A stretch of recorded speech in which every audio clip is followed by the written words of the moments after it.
Hello বন্ধুরা, কেমন আছেন সবাই? সিম্পলি আবান্তিকার নতুন একটি ভ্লগে আপনাদের স্বাগত জানাই। আজকে বেশ কিছুদিন হলো আমরা আমেরিকার হিউস্টন শহরে বসবাস করছি। আমেরিকায় আসার পর একদম কাছ থেকে দেখতে পাচ্ছি আমেরিকানদের জীবনযাত্রা, তাদের খাদ্যাভ্যাসের বিভিন্ন দিক এবং সেই সমস্ত কিছুই আমি শেয়ার করি আপনাদের সাথে এই সিম্পলি আবান্তিকা চ্যানেলে। পাশাপাশি আমি বিভিন্ন ধরনের ইনফরমেটিভ ভিডিও আপনাদের সাথে শেয়ার করি, যেমন ধরুন কিভাবে ব্যাংক অ্যাকাউন্ট ওপেন করতে হয়, বা আমেরিকাতে এসএসএন নাম্বার কি, বা এখানেতে ডোনাল্ড ট্রাম্পের নতুন নিয়মাবলী কি, এই রকম বিভিন্ন ধরনের ইনফরমেশন আমি শেয়ার করি আপনাদের সাথে এই সিম্পলি আবান্তিকা চ্যানেলে। আজকে আমি আপনাদের সাথে শেয়ার করব আমেরিকাতে ক্রেডিট স্কোর কিভাবে ইমপ্রুভ করতে হয়, আমেরিকায় ক্রেডিট স্কোরের গুরুত্ব কতটা, আমেরিকায় আসার পর ক্রেডিট স্কোর না থাকার জন্য আমরা কি প্রবলেম ফেস করেছি, বা কিভাবে বর্তমানে এখন ক্রেডিট স্কোরটাকে ইমপ্রুভ করার চেষ্টা করছি, সেই সমস্ত কিছুই আপনাদের সাথে শেয়ার করব এই ভিডিওর মাধ্যমে। তাই স্কিপ না করে পুরো ভিডিওটা আমার সাথে থাকুন। ভিডিওটা ভালো লাগলে লাইক করবেন, চ্যানেলটিকে সাবস্ক্রাইব করবেন। প্রথমেই আমেরিকাতে আসার পর ক্রেডিট স্কোর সম্পর্কিত আমরা কি অসুবিধার সম্মুখীন হয়েছি সেটা আপনাদের সাথে শেয়ার করি। প্রাথমিক অবস্থাতে আমেরিকাতে আসার পর এখানে যেহেতু ট্রান্সপোর্টেশন, পাবলিক ট্রান্সপোর্ট সিস্টেম সেরকম উন্নত নয়, আমাদের ডেইলি কাজ করার জন্য গাড়ির প্রয়োজন হয়েছিল। আমরা যখন প্রাথমিক অবস্থাতে গাড়ি কিনতে যাই তখন আমাদের কোনো ক্রেডিট স্কোর ছিল না। এর দরুন আমাদের গাড়ি কিনতে ভীষণই অসুবিধা হয়েছিল। তখন যে গাড়ির লোন, তখন লোনের যে ইন্টারেস্ট সেটা অত্যন্ত হাই করে দেওয়া হয়েছিল, কারণ আমাদের কোনো ক্রেডিট স্কোর ছিল না। তখন আমরা বিভিন্ন ব্যাংকে ক্রেডিট কার্ডের অ্যাপ্লাই করি, কিন্তু একদমই শুরুর দিকে আমরা কোথাও ক্রেডিট কার্ড পাচ্ছিলাম না। সেই অবস্থাতে আমরা ডিসকভার ক্রেডিট কার্ডটা অ্যাপ্লাই করি। যদিও এটা কোনো পেড প্রমোশন নয়, আমি আমার পার্সোনাল এক্সপিরিয়েন্স আপনাদের সাথে শেয়ার করছি। প্রাথমিক অবস্থায় ডিসকভার ক্রেডিট কার্ড আমাদেরকে অ্যাপ্রুভ করা হয়, কিন্তু লিমিট মাত্র $500 দেওয়া হয়ে থাকে। কিন্তু পরবর্তীকালে তার অবশ্যই লিমিটটা বেড়ে যায়। কিন্তু এই ক্রেডিট স্কোর, কিন্তু তখন আমাদের কোনো ক্রেডিট স্কোর ছিল না। ডিসকভার ক্রেডিট কার্ডটাই আমাদের ফার্স্ট ক্রেডিট কার্ড হয়। তারপরে আমরা কিছু নিয়ম ফলো করি এবং তার পরবর্তীকালে আমরা অবশ্য অনেক ব্যাংকেরই ক্রেডিট কার্ড পাই, এবং কিছু নিয়ম ফলো করার পর বর্তমানে আমাদের এখন অনেক ভালো ক্রেডিট স্কোর হয়ে গেছে। কি সেই নিয়ম, সেইগুলোই আমি ডিসকাস করছি আপনাদের সাথে এই ভ্লগেতে। তাই স্কিপ না করে পুরো ভিডিওটা আমার সাথে থাকুন। ভিডিওটা ভালো লাগলে লাইক করবেন, চ্যানেলটি সাবস্ক্রাইব করবেন। আমাদের দেশে ক্রেডিট স্কোর বা ক্রেডিট কার্ড সম্পর্কে আমরা ততটা ওয়াকিবহাল না থাকলেও আমেরিকাতে আসার পর কিন্তু ক্রেডিট স্কোর এবং ক্রেডিট কার্ডের ইম্পর্টেন্স কিন্তু ভীষণভাবেই বুঝতে পারছি, এবং বর্তমানে চেষ্টা করছি ক্রেডিট স্কোর কিভাবে ইমপ্রুভ করা যায়। ক্রেডিট স্কোর ইমপ্রুভ করার বেশ কতগুলি পদ্ধতি রয়েছে, সেই সমস্তগুলোই আমি আপনাদের সাথে। প্রথমেই আমাদের নজর দিতে হবে পেমেন্ট হিস্ট্রির ওপর। 35% ওয়েটেজ দেওয়া হয়ে থাকে পেমেন্ট হিস্ট্রির ওপর। সবসময়তে মিনিমাম ব্যালেন্সটা তো পেমেন্ট করবেনই, চেষ্টা করবেন, টার্গেট রাখবেন যে আপনার ফুল স্টেটমেন্টটা পেমেন্ট করে দেবার, কারণ তার উপরেই কিন্তু 35% ওয়েটেজ দেওয়া হয়ে থাকে।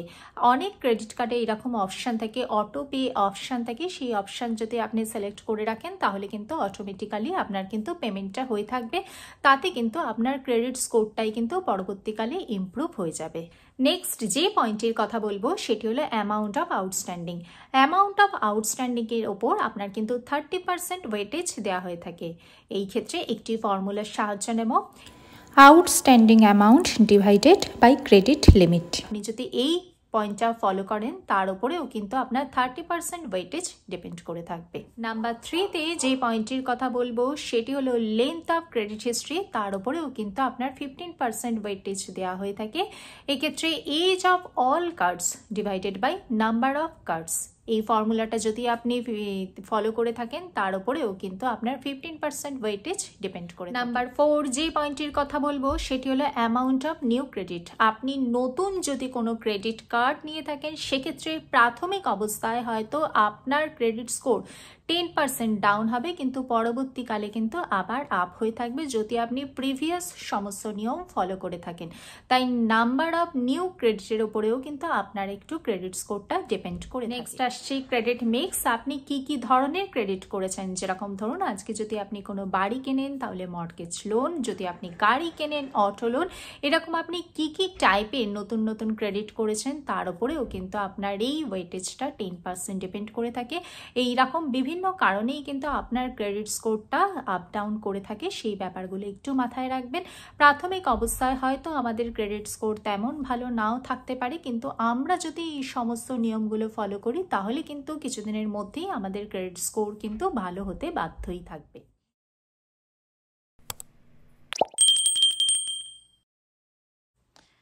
আমি ক্রেডিট স্কোর কিভাবে ইমপ্রুভ করা যায়, আমি কতগুলো টিপস ব্যক্তিগতভাবে ফলো করি এবং যেইগুলো শেয়ার করছি আপনাদের সাথে।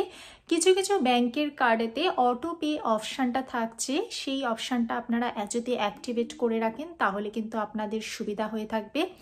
ডেটের আগেই চেষ্টা করবেন সমস্ত পেমেন্ট করে দেবার, শুধুমাত্র যে মিনিমাম পেমেন্টটাই করতে হবে তা নয়, সমস্ত পুরো ক্রেডিট স্টেটমেন্টটাই যাতে পেমেন্ট করে দিতে পারেন সেই চেষ্টা করবেন। আপনার যত ক্রেডিট লিমিট থাকবে তার থেকে যত পারবেন কম 10% অ্যান্ড যদি বিলও করতে পারেন তাহলে কিন্তু পরবর্তী ক্ষেত্রে আপনার ক্রেডিট স্কোরটা কিন্তু আরও ভালো হবে। আর নাম্বার 4 যে টিপসটা দেব সেই টিপসটা হচ্ছে আপনার যত পুরনো কার্ড হবে সত্ত্বেও কিন্তু আপনার পক্ষে ভালো, তাই চেষ্টা করবেন পুরনো কার্ড থাকলে সেই কার্ডটা যেন কন্টিনিউ রাখার জন্য। চাইলে মান্থে আপনি একটা ট্রানজাকশন করবেন, কিন্তু আপনার পুরনো কার্ডটা কিন্তু কন্টিনিউ করবেন। সেই কার্ডে হয়তো লিমিট অনেক কম থাকবে, কিন্তু ক্রেডিট স্কোর ভালো রাখার জন্য কিন্তু পুরনো কার্ড যদি আপনি যত কন্টিনিউ করবেন তত কিন্তু আপনার পক্ষে ভালো হবে। তাই এই টিপসগুলো আমি ব্যক্তিগতভাবে ফলো করছি এবং যদি আপনারা ফলো করেন আপনাদেরও কিন্তু অনেকটা ক্রেডিট স্কোরটা ভালো ক্রেডিট স্কোর বিল্ড আপ করতে কিন্তু অনেক সহায়তা করবে। ভালো মানের যদি আপনাদের ক্রেডিট স্কোর থাকে তাহলে অনেক কিছু ক্ষেত্রে আপনাদের সুবিধা হবে। প্রাথমিক অবস্থাতে হয়তো সবসময় ভালো ক্রেডিট স্কোর মেনটেন করা সম্ভব হয় না, কিন্তু আমরা যদি ডে 1 থেকে কিভাবে ক্রেডিট স্কোর ইমপ্রুভ করা যায় তার জন্য চেষ্টা করি তাহলে কিন্তু আমাদের ভবিষ্যতে আমাদেরই সুবিধা হবে। কারণ ক্রেডিট স্কোর ভালো হলে আমরা আজকে অটো লোন বা মর্টগেজ লোন যা কিছু নিতে যাব তার রেট অফ ইন্টারেস্ট কিন্তু অনেক ভ্যারি করবে।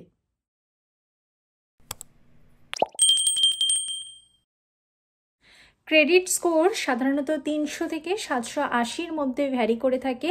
300 থেকে 659কে বলা হয় পুওর স্কোর, 660 থেকে 719 ফেয়ার, 780 থেকে 850 এক্সেলেন্ট এবং 720 থেকে 779 হলো গুড।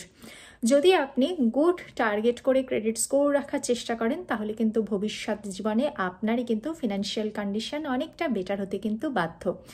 আমেরিকাতে ক্রেডিট স্কোর কিন্তু ভীষণই গুরুত্বপূর্ণ এবং সেটা কিন্তু ভীষণভাবেই মেনটেন করার যদি আপনারা প্রথম থেকেই চেষ্টা করেন তাহলে কিন্তু আপনাদের পক্ষেই ভালো হয়ে থাকবে।